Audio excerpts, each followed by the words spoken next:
What's up, family? Hey guys, welcome back to the Murray Experience, Murray Mindset. Yes, come take a seat, experience life as we know it. I don't know what chapter this is. This might be like 4 or 5. It's whatever we about to say it is. Okay. Well, today's topic is 5 principles of a strong marriage. What do you think it takes to build a strong marriage? Telling your wife she's looking pretty today. That's usually when you want something. I always want something. But you said what is? The 5 principles of a strong marriage. So first one is definitely communication. In my opinion, you gotta talk and be able to listen. And honesty. Absolutely. Because sometimes omitting information is still I mean, not honest. it depends on who you ask. Number 1, focusing on your needs in the relationship. How many people do that? Not too many. I don't Not think enough. so either. I mean, when you say needs, you're saying like, Eric, I need you to say I look beautiful today. Yes. And then I will have to make that a priority. To do it like maybe 2 or 3 times a week. Yeah, I don't think it's enough. But I, some of my girlfriends, we had like conversation about relationships, and they say like a man should just know. That's dumb as bleep that out. Dumb as shit. Because we're not mind readers. First of all, mess with somebody that's definitely going to hear you out, right? True. So true. tell me what you need so I can provide. So what about people who just do things like selflessly, like without even thinking about it? Like, I think this Like is what intuition? you need, so I just hug you or kiss you or tell you you're amazing all the time. I mean, that happens because you're paying attention. So, like, you might feel down and come here. Okay. Hug me. Okay. So, I mean, just, I guess, like, paying attention to your spouse. Not just existing, not just laying in the bed next to each other, but really, paying attention. Yeah.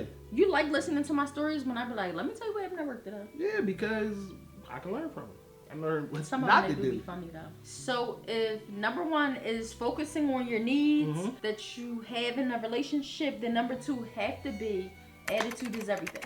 It's everything in every part of your life. So it definitely has to be in your relationship. Nobody wants to do something for somebody who always have an attitude, especially if it's a bad attitude. Agreed. Like a nasty attitude. Especially if I ain't caused the attitude. Yeah, like What's wrong with you? it doesn't make somebody want to do nothing for you. I agree.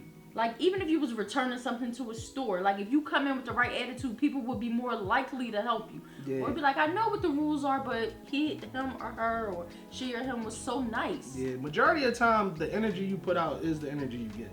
That is So true. if it's nice energy, you will get nice, you know what I'm saying? Nice energy. So I agree, attitude is everything. So, alright, do it frustrate you when sometimes I be like, yo, I'm just in a bad mood. It don't have nothing to do with you. I'm just in a bad mood right now. Like, No, that doesn't frustrate me when you're angry at me and don't tell me like, yo, I'm just in a bad mood. It's not chill. If you tell me that, then I'm good. Because it's like, I ain't do it. How can I help? But if it's like, and I'm like, what the hell did I do? Yeah, that's frustrating. do you think you're the king of petty? I mean, it depends on who you ask. Way to be honest. But if I'm the king, that means you the queen. That was a knee slapper. I ain't select my name.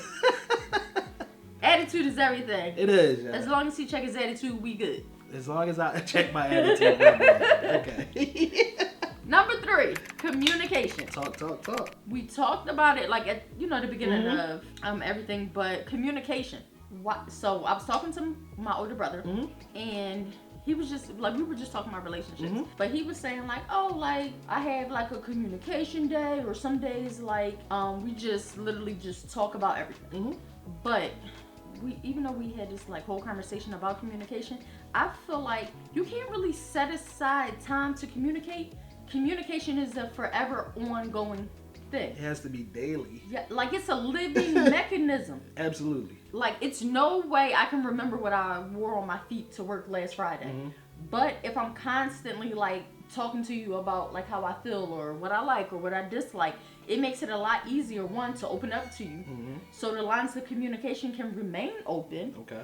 And it makes it easier to be honest about what it is that I'm feeling, because you're going to say like, all right, whether it's good or bad, I know that she's going to be honest about how she feels, and vice versa.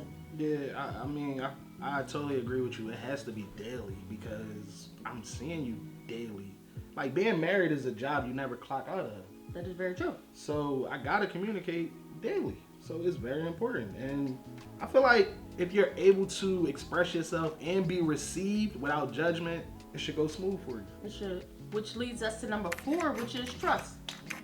Trust what you're saying, trust what you're feeling, and trust to be honest about what it is that you are feeling. If I don't trust you, I don't have nothing to do with you. What he say? Future, if Metro Boomin don't trust you, I gotta shoot you. Like, if I really don't trust you, I can't deal with you, period. But that go for anything, whether we married, you my child, we work together. Across the board. All of that. Across the board. Our offices is across from each other or whatever. I have to trust you. Like, that is very high up on my list of whoever is in my life. So if we don't have good, communication and trust, it won't be nothing there. It'll be chaotic, I would say. Yeah, there's nothing to build on. And then my thing is, like, you want people to be trustworthy with you, so you have to extend that courtesy as well. Like, yes. Why would I constantly lie, but then expect you to... I know people do it because y'all full of shit, but why would I constantly lie but expect the truth? People are bubbles. I know, but I'm just saying, just for the viewers, that, we've been together 17 years, and trust is everything. It's the foundation. Yeah, that is very, very true. Even though we did have to go back and rebuild our foundation a couple times. No shade. But it's honesty and communication and saying, I don't like this, this, and this. Let's go back, start over, rebuild this, and make it that much more sturdy. Yeah, my look on it was renovations. You know what I'm saying? Like, you buy a house, you in it for 30 years. Yeah. We renovated. That's what we did. We made a stronger foundation, and we building better material on it. Which leads us to number 5. What's up? Don't be too proud to ask for advice. If you think you the smartest in the room, you in the wrong room. That's what they told me. So I don't like asking for advice. Okay. So my version of advice is usually I'll research stuff online or I'll read books. As you can see behind us, thousands of books. Yeah, avid readers. Readers are leaders. So do you share the same sentiment, or do you not mind asking for advice? I don't mind asking. Depends on who I'm asking, though. Like, I don't just ask anybody, but okay. I'm not proud that. I'm not too proud to ask yo, I like what you're doing there. I see what you're doing there. How did you do that? Okay. Because to me personally, the only way we're gonna grow, in my experience, is we share. You have to share information. You have to share experiences. That's true. That's how this thing keep moving. I don't know. I just feel like with advice, it's like you gotta strategically pick the person. You gotta make sure you strategically pick the topic, because I don't want nobody drawing no conclusions, and it's like, that wasn't my goal and what I was asking you at all. Or being like, oh, well, she asked me this, but I wonder, underlining what she really mean in this or that. So, like, I very strategically ask different people for advice. Because, like I said, like, me and my girlfriends talk about different things. But, like, when it comes to, like, deep-rooted marriage, I definitely like talking to people that's older than me and people who have been married longer than me. Because what I'm experiencing now, 17 in, if they're 35 or 40 in, they're like, oh, girl, you got to do this, this, and this. Or just look at it this way or that way. So it makes it that much easier. Okay. That works for you, for sure. So I can learn from my peers and my elders. Okay. I always consider my sources because I got eyes. So I'm watching your moves. So you could be my peer and I can learn something for you. Or you could be my elder. Like, some elderly people, I wouldn't ask them how to cross the street. I wouldn't. Very true. I wouldn't, and I know they've been crossing the street way longer than me. But you just don't like the way it's done. I really consider my sources. Okay. But I love asking for advice. I don't know everything, and I know what I don't know. So 5 principles of a strong marriage. Add them up. With these 5, the core foundation. Now you can start building on your house. Get that basement done, living room. Then I need a mud room because y'all, I gotta take my shoes off. But start building. I need a solid roof. Yeah, the roof is gonna definitely solid be on roof, there. No leaks. I don't want to be like watching TV and then all of a sudden the water starts dripping. Well, I need my concrete laid right because I don't want to be watching TV. It could be flooded. And I'm start sinking. So 5, easy to digest. Yeah.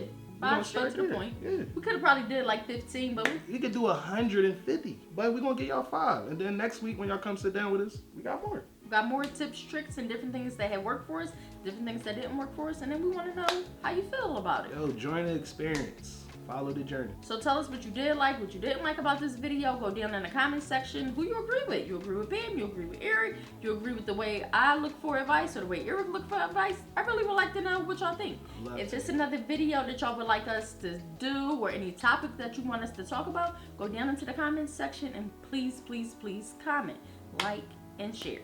Address below. Any $10,000 shirts, send them through for sure. Thank you from the Murray Experience. Enjoy your evening.